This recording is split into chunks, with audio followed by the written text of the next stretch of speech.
জীবনে চলতে গেলে অনেক রকম বাধা। নিজের মন মতো চলতে গেলে বাধা, স্বাধীনভাবে চলতে গেলে বাধা, শখ করে কিছু করতে গেলেও বাধা। চারিদিকে খালি বাধা আর বাধা। ভাই কেন এত বাধা? আমি একজন মেয়ে তাই? মেয়েদেরকে ইচ্ছা বলতে কিছু নাই?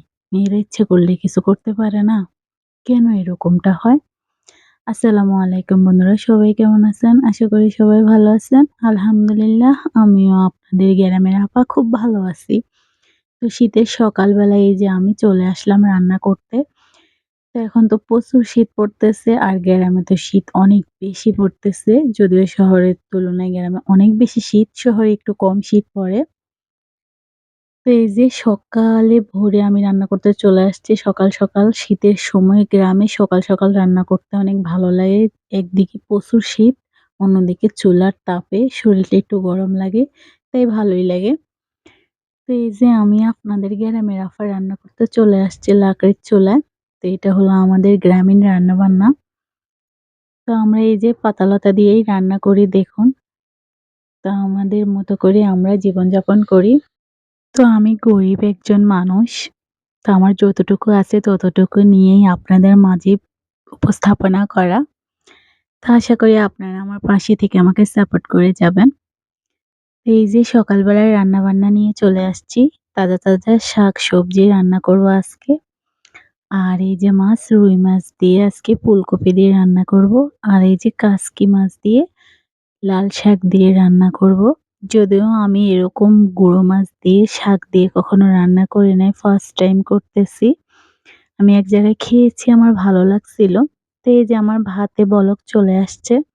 এই দিক দিয়ে একটা, একটা করে রান্না করে নিতেছি। তো এটা আমার নতুন সংসার আর নতুন করে ব্লগ করা। যদিও আমি ব্লগ মাঝখানে অফ করে দিয়েছি। তো আমার মোবাইল নষ্ট হয়ে গিয়েছিল যার কারণে আমি করতে পারিনি। এখন আবার নতুন করে শুরু করলাম। এটা আমার নতুন লাইফ বলতে গেলে। তো এটা আমার আলাদা সংসার। এতদিন জয়েন্ট ফ্যামিলিতে ছিলাম। তো সেই দিক দিয়ে ব্লগ লাইফও শুরু করলাম, স্টার্ট করলাম। নতুন লাইফে রান্না-বান্না এই যে সবকিছু আজ থেকে আপনাদের মাঝে শেয়ার করব। আশা করি আপনারা আমাকে সাপোর্ট করবেন, আমার পাশে থাকবেন। তো আমি গরিব মানুষ ভাই। তো আমি নিজে কিছু করতে চাই। তো আমি নিজে একা, একা তো কিছু করতে পারবো না। সেইটা থেকে আপনাদের সাহায্য লাগবে। তো আশা করি আপনারা সবাই আমাকে সাহায্য করবেন, আমার পাশে থাকবেন। আমি যেন নিজে কিছু করতে পারি। তো সেই চেষ্টা করে আমি এখন আমার নতুন লাইফটা শুরু করলাম। তো আপনাদের নিয়েই আমার এই পরিবারটা। তো আশা করি সবাই সাপোর্ট করবেন।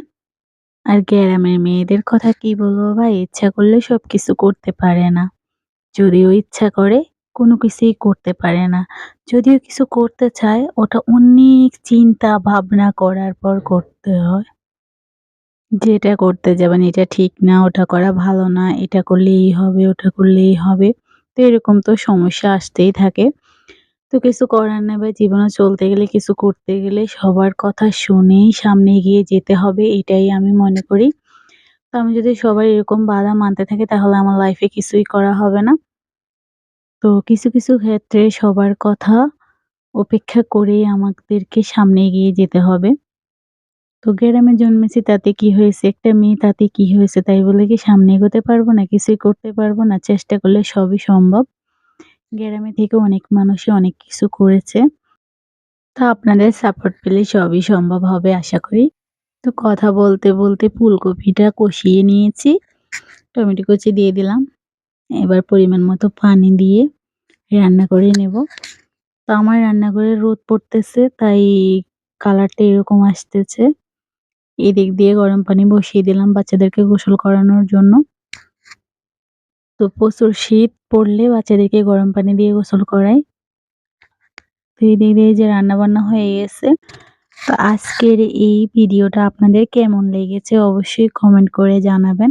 আপনারা যদি কমেন্ট করেন তাহলে আমার ভিডিও করার আগ্রহ জাগবে। আর এই যে সম্পূর্ণ রান্নাটা কিভাবে করেছি দেখছেন? উনি আমার কোলেই ছিল। মাশাআল্লাহ আমার মামুনিটার জন্য সবাই দোয়া করবেন। তো আশা করি সবাই ভালো থাকবেন, সুস্থ থাকবেন।